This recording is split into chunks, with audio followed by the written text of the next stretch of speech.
नमस्कार, मैं हूं प्रज्ञा मिश्रा। लोगों की जान से ज्यादा हिंदुस्तान की सरकार को अपनी इमेज प्यारी है। इमेज पर आंच ना आने पाए, इंसानों की चिताएं कीड़े मकोड़ों की तरह चलती हैं तो जल जाएं। हिंदुस्तान में 2 लाख से ज्यादा लोगों की फोटो पर हार लटक गया है और दूसरी तरफ सरकार की तारीफ में मंत्रियों का चित्रहार चल रहा है।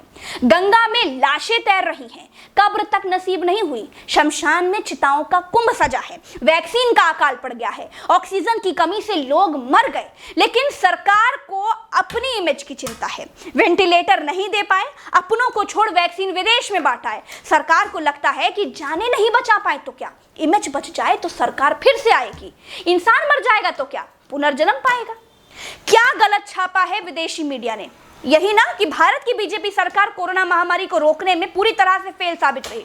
जब कोरोना की रोकथाम करनी थी तब खुद प्रधानमंत्री जी रैली कर रहे थे, कुंभ का मेला सजा था। इसमें कुछ गलत छापा है क्या? भारत की बीजेपी सरकार ने इमेज बचाने के लिए कौन सा रद्दी और कितना बचकाना तरीका अपनाया है, आप जानेंगे तो हंसेंगे। बचपन में भी आपने डॉक्टर खेलते समय ऐसा बेवकूफाना काम नहीं किया होगा। अभी आगे बताऊंगी जरूर कि हमारी महान सरकार ने अपनी इज्जत बचाने के लिए कितनी बेइज्जती करवाई है और कितना भद्द पिटवाया है। लेकिन पहले ये जान लीजिए कि विदेशी मीडिया ने छापा क्या है। द गार्जियन ने लिखा है कि डोनाल्ड ट्रंप की तरह मोदी ने भी महामारी बढ़ने के बावजूद चुनावी रैलियों में हिस्सा लेना नहीं छोड़ा। भारत में 5 राज्यों में चुनाव हुए और मोदी बिना मास्क के रैलियां करते रहे। ऑस्ट्रेलिया के अखबार द ऑस्ट्रेलियन ने लिखा है कि मोदी की वजह से भारत कयामत की स्थिति में पहुंच गया है। कुछ ऐसा ही गल्फ न्यूज, टाइम मैगजीन और वॉशिंगटन पोस्ट ने भी छापा है। देखिए, मैं अपने देश की मीडिया को दोष नहीं दूंगी, क्योंकि जब चैनल या अखबार सरकारों की कृपा से बंद हो जाते हैं तो सच का ज्ञान देने वाले लोग उनके परिवार चलाने नहीं आते। तो भारत की मीडिया के बारे में छोड़ दीजिए, सरकार का ध्यान कहां पर है आप वो देखिए। रेमडेसिविर, ऑक्सीजन और वेंटिलेटर सब गया भाड़ में। भारत की बीजेपी सरकार के तमाम मंत्री अचानक एक ट्वीट करने लगे। सबने लगभग कॉपी पेस्ट वाला आइटम चेपते हुए लिखा कि मोदी जी महान हैं, वो बहुत बढ़िया काम कर रहे हैं, विपक्ष के बहकावे में ना आए, और एक अखबार की स्टोरी का लिंक भी साथ साथ में चिपका दिया। अखबार का नाम था द डेली गार्जियन, यानी गार्जियन अखबार का डुप्लीकेट का मतलब आप ऐसे समझिए कि जैसे हमारे राजाजीपुरम में गुप्ता जी चाट वाले बड़े मशहूर हैं, उनके बगल में एक और ने दुकान खोली और लिख लिया कि असली गुप्ता जी चाट वाले। फिर उनके बगल में एक और ने ठेला लगा लिया और उन्होंने लिख दिया कि नक्कालों से सावधान, गुप्ता जी चाट वाले की पुरानी दुकान। अब भैया, असली गुप्ता जी की दुकान कौन सी है, ये राजाजीपुरम में रहने वाला व्यक्ति भी नहीं पता लगा पाएगा। सरकार ने जिस अखबार के लिंक को शेयर किया वो एक लोकल उत्तर प्रदेश से रजिस्टर्ड अखबार है, उसका नाम द डेली गार्जियन है।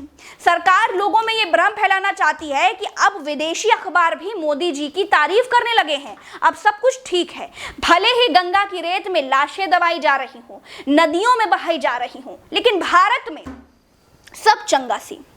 मैं प्रज्ञा मिश्रा इन मंत्रियों से कहना चाहती हूं कि जिसका भाई, जिसकी माँ, जिसकी बहन, जिसका बाप, जिसकी बेटी, जिसका परिवार का व्यक्ति एम्बुलेंस में, घर में, सड़क पर, अस्पताल के दरवाजे पर तड़प कर मरे हैं ना, उन सब की हाय लगेगी आप लोगों को। अपनी नाकामियां छिपाने के लिए नकली विदेशी अखबार का पेज शेयर करने में आप लोगों ने जितनी मेहनत की है, उतने समय में अगर आपने लोगों की मदद के बारे में सोचा होता तो नकली अखबारों में पैसे देकर नकली खबरें नहीं छपवानी पड़ती। असली अखबार आपकी जय घोष करते, जय जयकार करते।